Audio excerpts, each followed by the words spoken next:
Hey everyone, it's another good day of recovery, one day at a time. My name is Eric Boland. I'm a clinical therapist that helps people in recovery. Today, I wanted to talk about the topic of discernment. Discernment is the ability to discern or to decide what's going to be useful to you, what's really going to be helpful, and what's not helpful. And I think that when we're in the beginning of recovery, we're really at the mercy of the people that are helping us. And it's hard because we have so chosen maybe the wrong path or the wrong substance or the wrong behavior for so many years that we just don't really know what's good for us and what isn't. It's like someone who's really confused about what to eat, what's going to be healthy and or not. And there's so many different opinions and it can get quite confusing. And the same with recovery. There are many different programs, different literature. Sometimes the literature I think is really spot on, and then I think some of it is really off the path. And I'm not trying to be critiquing or critical for that sake. In fact, it would be easy for me just to avoid a lot of this because I just value my own sobriety, my own sanity in life. But I also think that if some things I think are really harmful to people, and I see it every day, people coming from programs or no program, but they go to meetings and they describe things. And I contrast that with my own experience of being kind of lost for 8 years and thinking I knew the program when I didn't know it, and then discovering what the program was is found in the Alcoholics Anonymous book for me, and then also my faith tradition, which is Christianity. And then I see literature or program slogans or people sharing in meetings that sounds like psychology, self-help, wisdom. It sounds like cool wisdom, but it's not really going to be helpful. And so I sit and listen and don't say anything because there's really no crosstalk in meetings. We're not supposed to really comment on another person's share. So what does one do? Just let people flounder? Well, I'm not here to be codependent. I'm here to be helpful. And so a lot of this I've said to sponsees, and I thought, well, why not kind of compile this? So let's get into it. Let's talk about some of the things I've seen that I think are challenges. And you've seen enough of my videos, perhaps, to see what I really believe the solution is. But I think some of the problem is there's too much emphasis on human interaction. It's like there's too much emphasis on horizontal fixing each other, which then at worst becomes support group or self-help group or accountability group. And you'll find them in various churches and places, programs where we're all going to keep each other sober. And it's like, I would say, good luck on that. That's just codependency. And at worst, a loved one goes, are you kidding me? So those guys in the group can keep you sober, but I couldn't. You love them more than you love me. So the AA book really talks about no, human power can relieve us of our addictions. We need a power greater than ourselves, and that power, in my understanding, is God.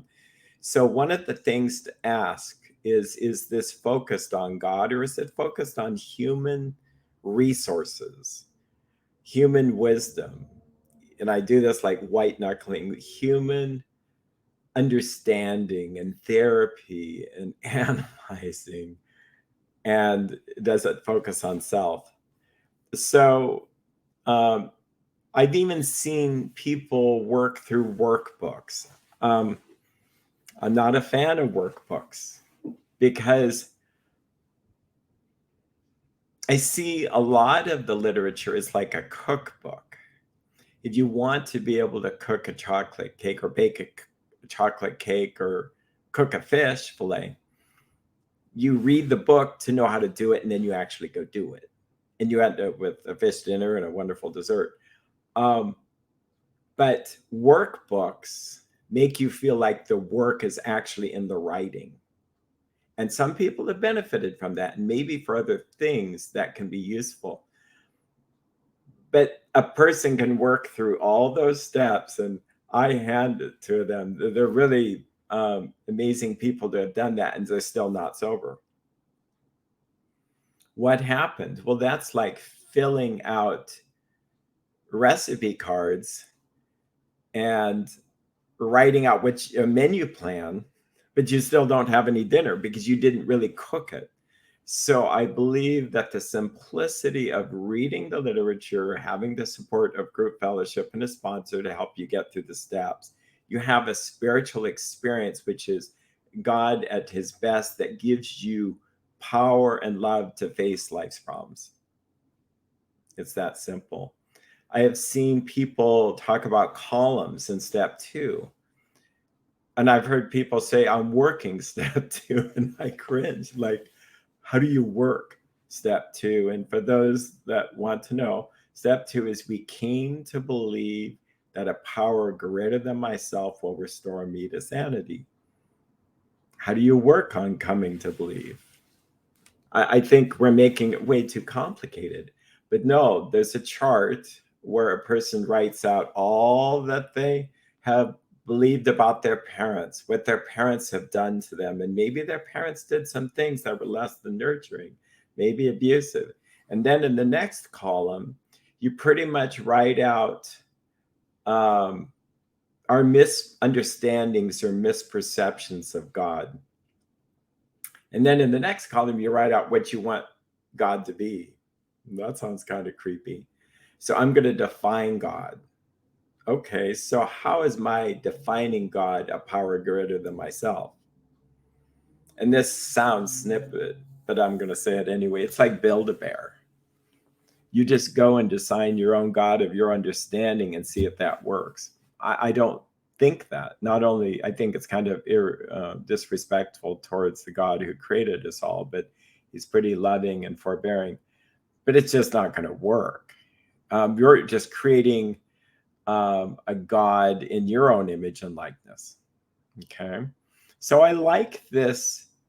And that is not just coming to believe. I wrote in the column as I was kind of counterbalancing. I wasn't even a balance, but in this writing, I thought, oh, what do I say? I have an idea. Why don't we just let God reveal himself to you? How simple is that? Here's another thought on this. If I have a misconception about my friend, or let's make it a more authority figure, say like there is, I was coming up with a police officer, probably not the best authority figure to represent God. Let's say a teacher. Say like I'm in school and I have some misgivings about understanding what a teacher role is. I know I will go do this 3-chart analysis and design my own teacher, or I could just go to the teacher and just try to have the teacher teach me what the teaching relationship is like. I think the best sound of advice is for anybody just to raise their hand and say, God, please reveal yourself to me. Simple. And God will. If God exists, if God's all powerful, all loving, all kind, wants a relationship with us, why wouldn't he just simply reveal himself to us? I do like the set-aside prayer. It's a really good prayer. It goes like this: God, help me set aside everything I think I know about you, everything I think I know about myself, everything I think I know about this disease of addiction, and everything I think I know about the steps, the 12 steps. Grant that I may see you as you really are, myself as I really am, the disease as it really is, and the true steps for healing, the real path. Very wonderful prayer. You can't go wrong with it.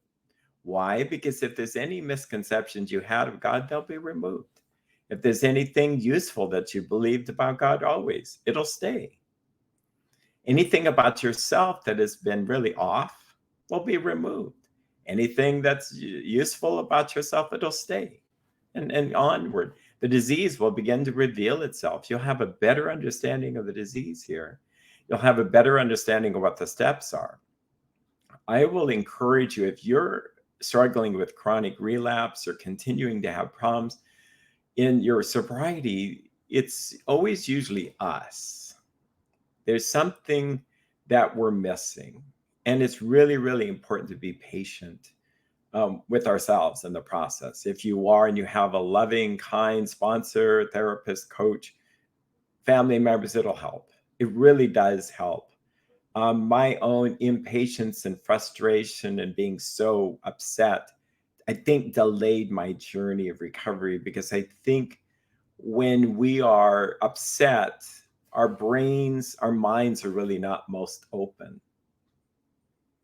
So going and sitting in a meeting, sitting in front of a prayer corner or the literature and just saying, God, please reveal yourself to me. Please give me discernment. Okay. Here's some tips. By no means are they meant to be Eric's tips for what to do, but I find them kind of useful.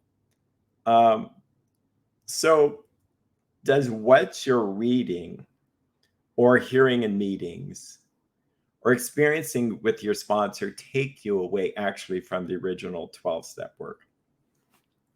I was reading a pamphlet from one of the programs, and I was actually quite amazed because the pamphlet really focused on the purpose of the sponsorship relationship is to help you get over your resistance to authority.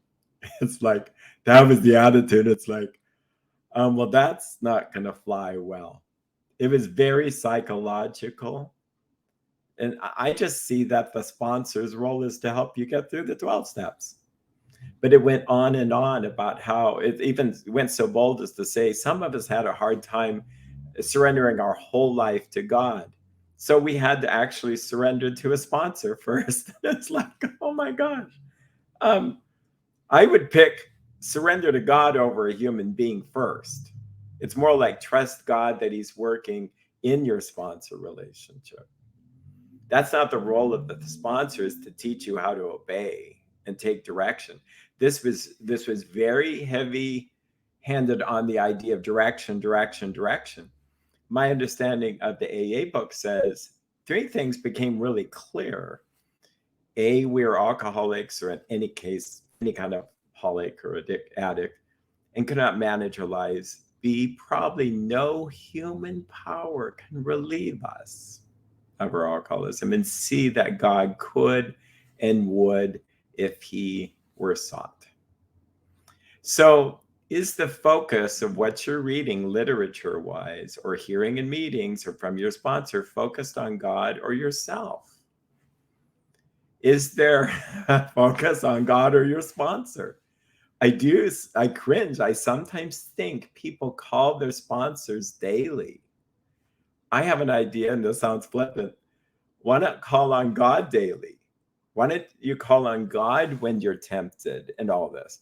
There is this kind of, I think I'll just call it out. There's an arrogance in that if I feel like I can keep someone sober, it's actually codependency. And if they just call me first before they want to use their drug of choice, then I'll somehow help them. Now, some of this I think is just ignorance. It's also, we see it in movies, not a lot of movies, but people are shaking for their drink. They call their sponsor, and somehow that's going to help them stop. I've never seen that in 30 plus years of clinical practice. It doesn't work that way. What I think a good sponsor does is, if we do call, maybe ask, how are you with your 10th and 11th step? Are you connecting with God? And if they're not, great. We'd become a stepping stone to try to help them do that. But the sooner they learn that I, as a sponsor, I'm not your solution. I can't keep you sober. but I know who can. And so I'm always gently and maybe firmly pointing the direction there. Really, really important. Um, does it focus on self-help or psychology? I have seen over the years, there's various programs. I'll keep this up here a little bit. Self-help. And they say the program did this for me, and the program did this for me. And it goes on and on and on about program. And I needed to focus on myself, and I needed self-care, and I needed to, it goes on and on and on and on. And I just had to plug my ears. I go to the, well, I'll say it. A lot of the Anon programs, whether it's Al Anon, Gam Anon for Gamblers Anonymous and family members, S-Anon for those who have family members that are sexaholics and sex addicts. What else? Well, there are other groups, which is, I don't want to be listing groups, but it's important to realize that a lot of the 12-step groups for the addiction is more likely to be closer to the AA book.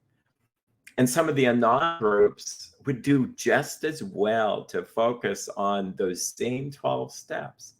And to focus on especially step 3 about that director who wants to run the whole show, and all the passages talking about self was our problem. And we had to get rid of self. And all our resentments is basically self not getting what self wanted in the past. And if I'm angry now, self is not getting what I want now. And if I'm anxious and scared about the future, self is afraid they're not going to get what they want. So if by God's grace, I get rid of self, don't want anything other than God's will, those things go away.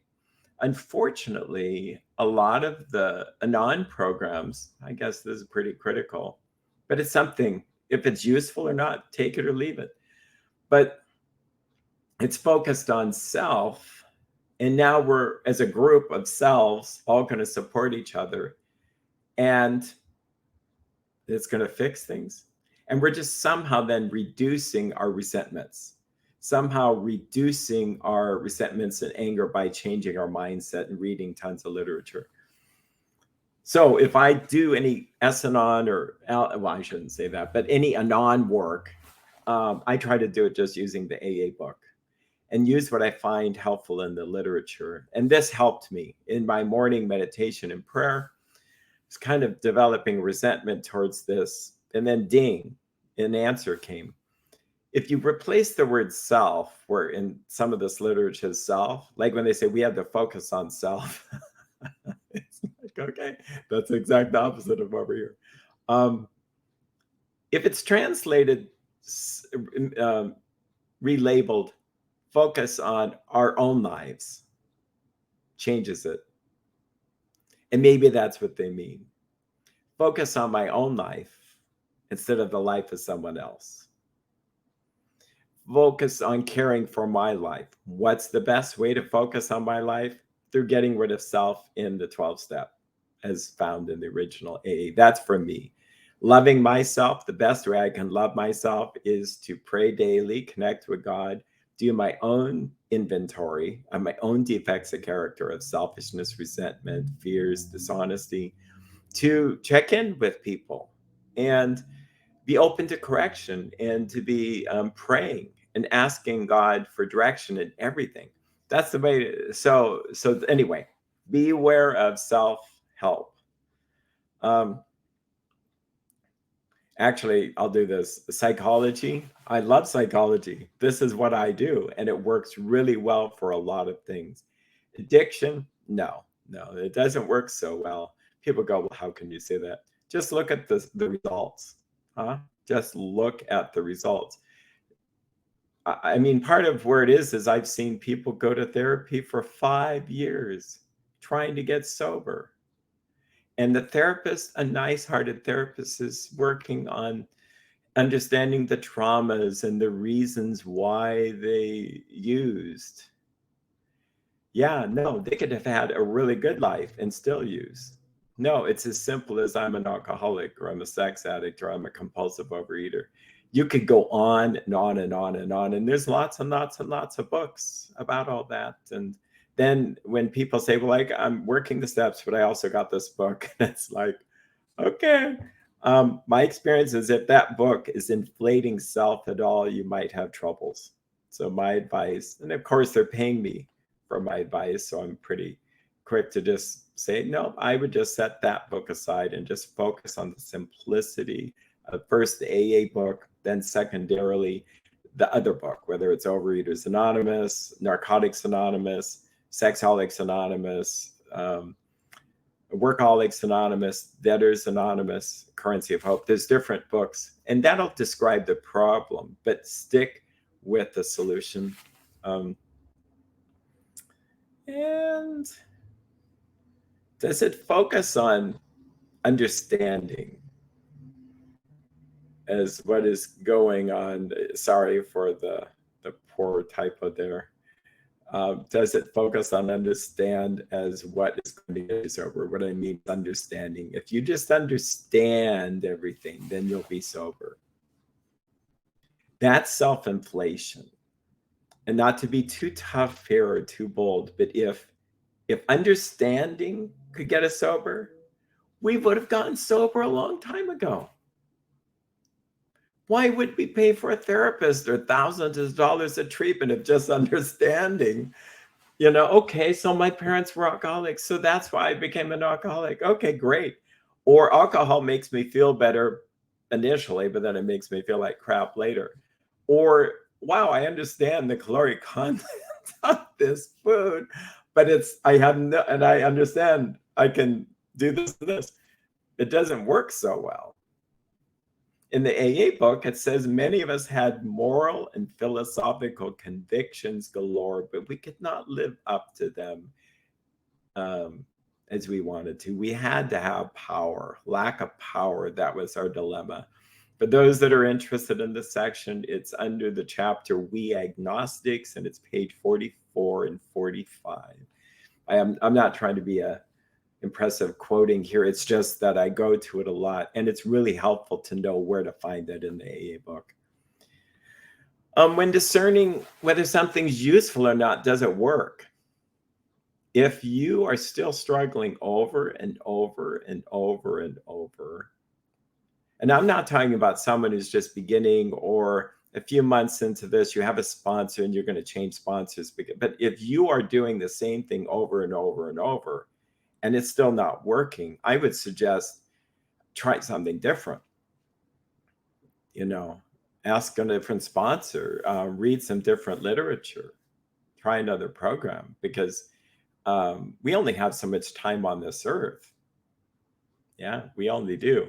So if the things that I'm suggesting so boldly didn't work, I wouldn't be this bold in suggesting them, but they do work. And I also know what it was not to do. I also know what didn't work. And that's why I'm pretty quick to talk about that. And not everybody's open to that. Like, I have clients that want to use another program. Maybe it's faith-based, which sounds, how would that be bad? Well, it's not as pure as the 12 steps. And I've never really seen it work long-term. And most of the other programs, and I won't list them, but they're really self-help. They're focused on accountability. There are these patterns. If you screw up and you slip, then you go back and fill out the workbook at the beginning. Why? It doesn't, you've already admitted you're powerless. Why do you have to do that? I think what happens is people, I think we struggle with getting stuck at times, and then we're just going to hold on to our own ideas, even if we're a sponsor. A sponsor could question, if what am I doing useful? If I'm not helping someone, I need to then step out of the way and let someone else do that, because this is their life, whether it's a therapist. I was horrified. I don't want to divulge, but I learned of a person who I'm working with, or was working with, where they went to a therapist for a long time, like a long time. And it's like, I'm not sure. as a therapist, why would I not suggest a different approach? You know. So what is the solution? What are the essentials to recovery? I kind of wanted to end on a more positive note. Well, so good literature, good meetings, good sponsor relationship are going to be focused on God's love and power. And I first put just God's power. But I'm not sure that leaving out God's love wouldn't be a big misunderstanding to this program. I think how many of us used addictions because we didn't feel lovable? We ran to the cookies, we ran to alcohol, cocaine, sex, spending, work. Probably there's others, the casino, because we didn't feel like we were okay. We didn't feel lovable. We felt alone. We felt isolated, afraid. And if we could experience God's love or love from others in the program, it helps. It's a really good start. But power is what we really need. We need some supernatural power so that when we are near that substance or behavior of choice, or it rather chooses us, it's described in the page of 84 that we recoil from it as from a hot flame. It's lost its power over us. We just don't want it anymore. That's what my experience, and I think many others, is if you experience the steps, then you just don't want it in your life anymore. You're not white knuckling it. You're not trying to stop. You're not doing trigger management.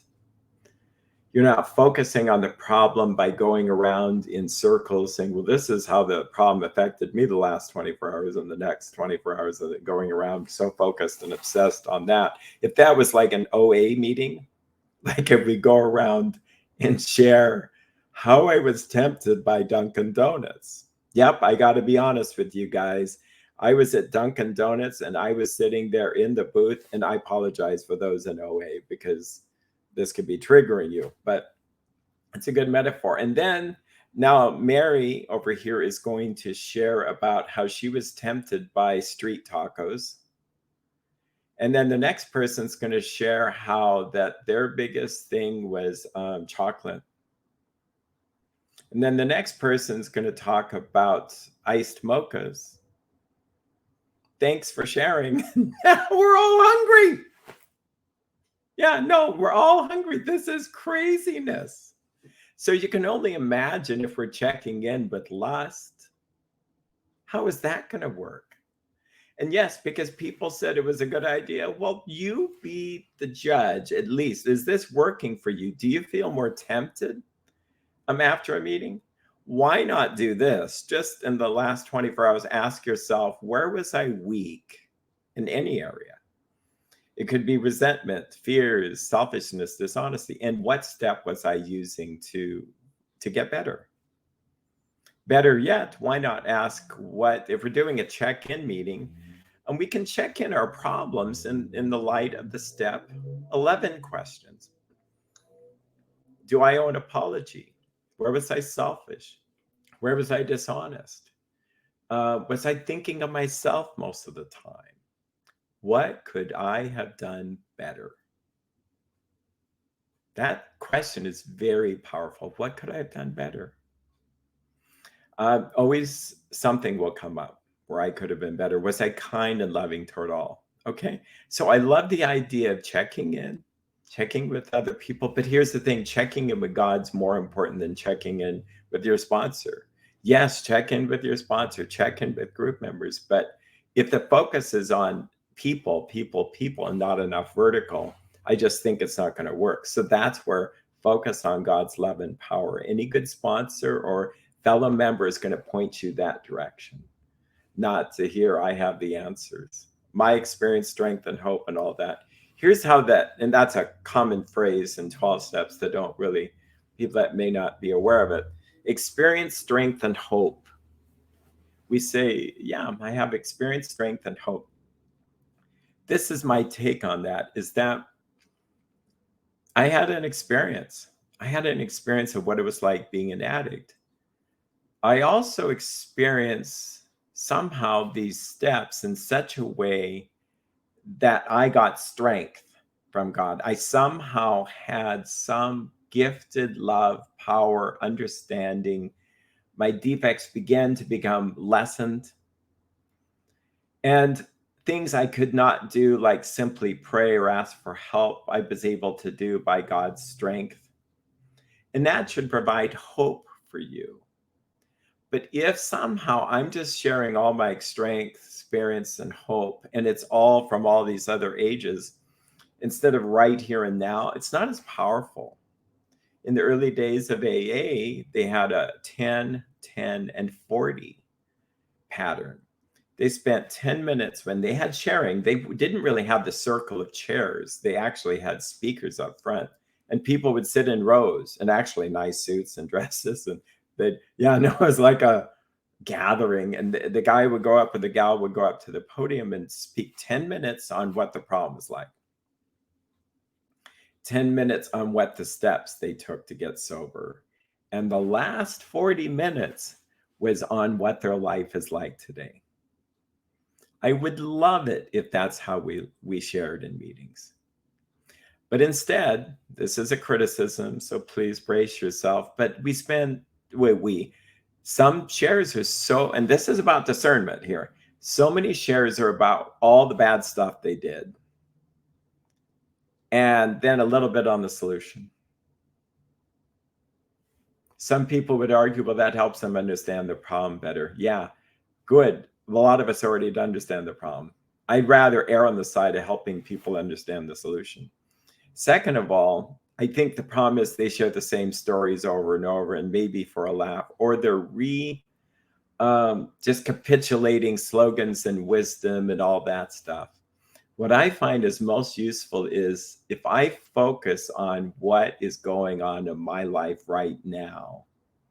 How am I interacting with God right now? It's very fresh. And yes, how I got sober and what it was like before is important, but how I stay sane, some people might argue about that, whether I'm sane or not, but how I stay peaceful, how I have a solution to my problems today, I can share. And those meeting shares I love because you can tell that they're sharing just what's happened in the last couple of months in their lives. Yeah, I find those very useful. Okay. Surrendering one's whole life to God. It's an essential. It's not about surrendering my pocketbook or lust to God, or I'm going to surrender this temptation to spend or to go to the casino. No, it says in the big book, we surrender our whole life to God. Yeah, we do. And not to our sponsors. Yeah, no, that's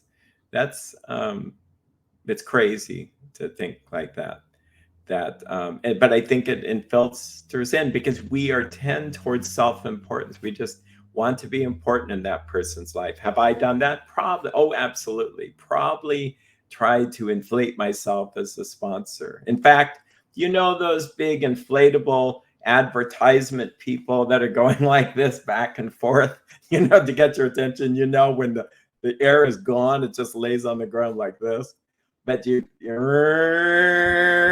to get attention, I think that's kind of like what sponsorship can be like.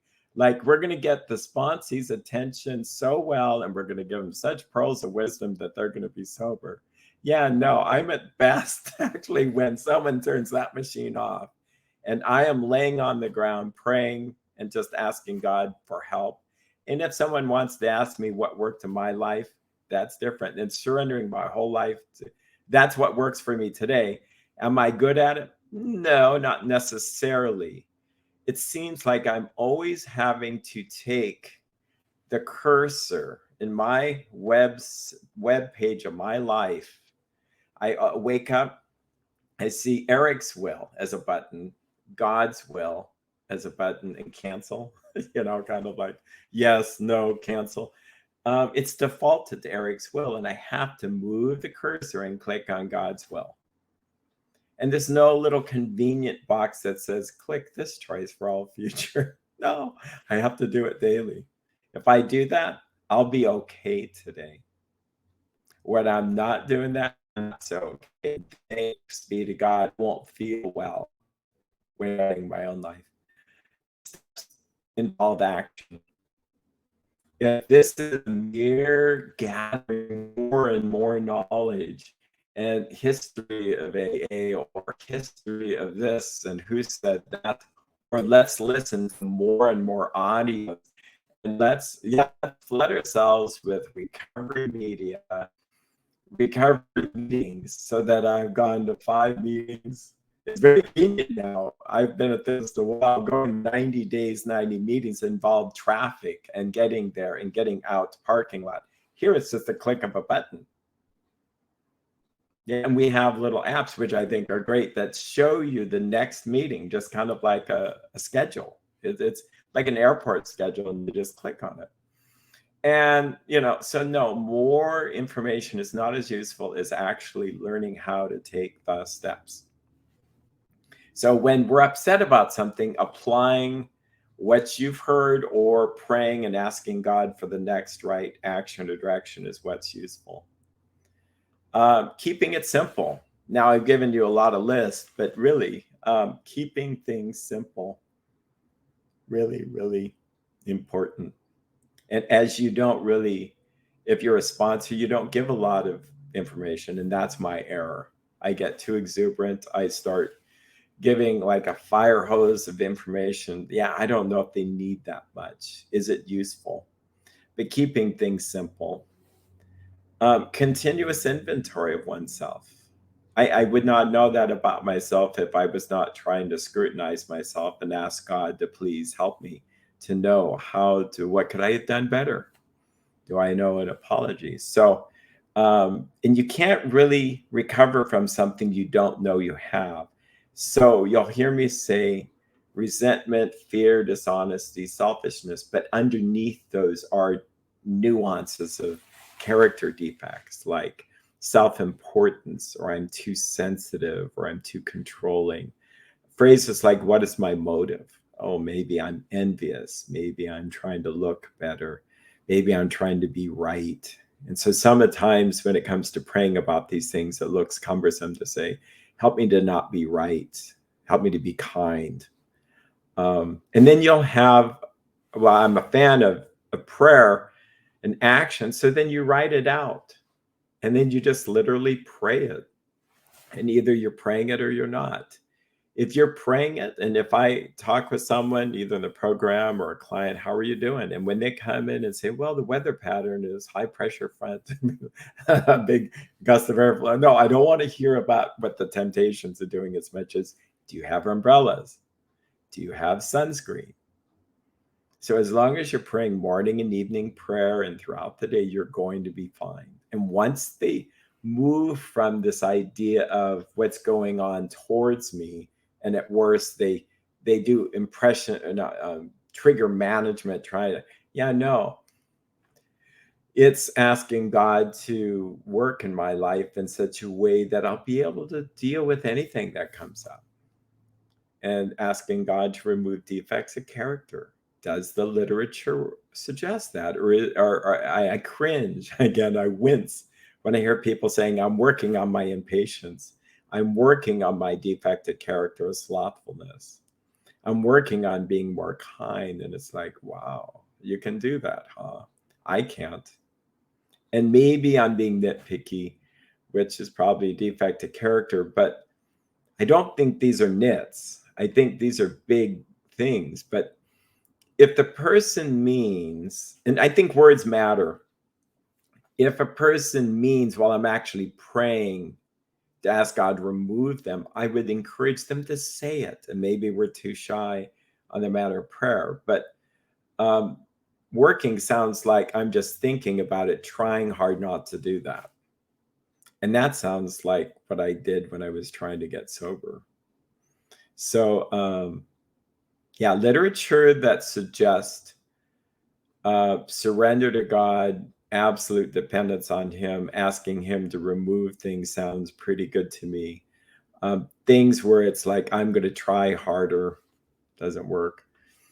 Daily seeking God for help. There's a daily aspect to this.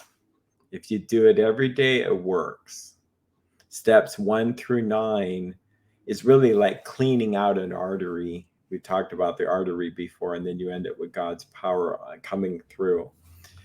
Daily is what keeps it clean. Working with others, that's essential. You could go through all the steps. If you're not working with others, like letting others work with you to help you improve, you can't do this alone. Doing this alone is the epitome of self-help. Yeah. But working with others humbles us. It realizes it's not about us. It's about something greater than us. Having a sponsor, I don't know really anybody who's going to do well at the beginning stages. I know people that may not have a sponsor because maybe they outgrew them or they're done with that relationship, but they certainly involve sharing with others. They call each other and they have people to share how they told on themselves. And well, I had this, and this in the last few days. But having a sponsor will help. And I would say we've done other videos on what sponsorship is, but really try to get a sponsor who knows how to get through the steps in a timely manner that's thorough, that's loving, that's kind, and really you want what they have. Group attendance. Why are groups important? I can go and not go. I will admit there's times I haven't gone in a long time. I didn't feel like I needed to go. If I went, it was more out of to share the message. And I think I could have probably done a little bit better at that. Now I'm more involved in meetings. Part of it is when I say I haven't gone, well, I've actually gone to meetings. It's just which meetings, you know. But I don't feel the need, compulsive need to go to meetings now because I know what to do in steps 10 and 11. I have a faith tradition, which is Christianity, which involves a regular confession. This is Eastern Orthodox Christianity and involves a regular confession. That's actually a regular devotion. That's right out of the AA book. So in a sense, he's like my sponsor. If I didn't have that, I'd probably be in trouble. But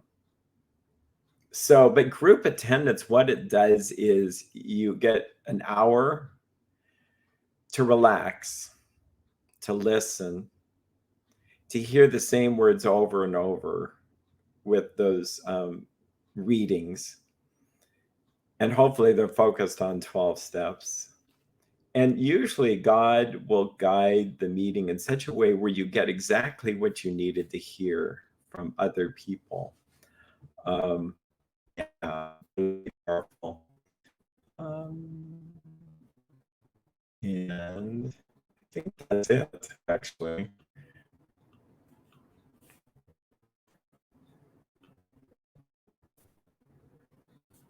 I'm gonna see if I can get it to change. It's having time confidence to leave. If you want to email me, you're welcome to. Recovery coaching. I'm busy now, but it's not the, um, I love doing coaching recovery. It just do professional counseling sessions if you're to get people on their way to learn what the steps look like, how to take say this as encouragement with them. It's a miracle, then everything it's hard back. It's hard to flat position of just it's not seeing it through the grid of, am I trying to control something or let go of control? Am I trying to look or have this sense of for something which is um, less deflated, less of the more of God? So, well, I wish you well in recovery. Feel free to visit their state. Have a channel that's called Recovery. That's Addiction and Recovery. It is MA, which is a lot of stuff. And so I wish you well. You take care.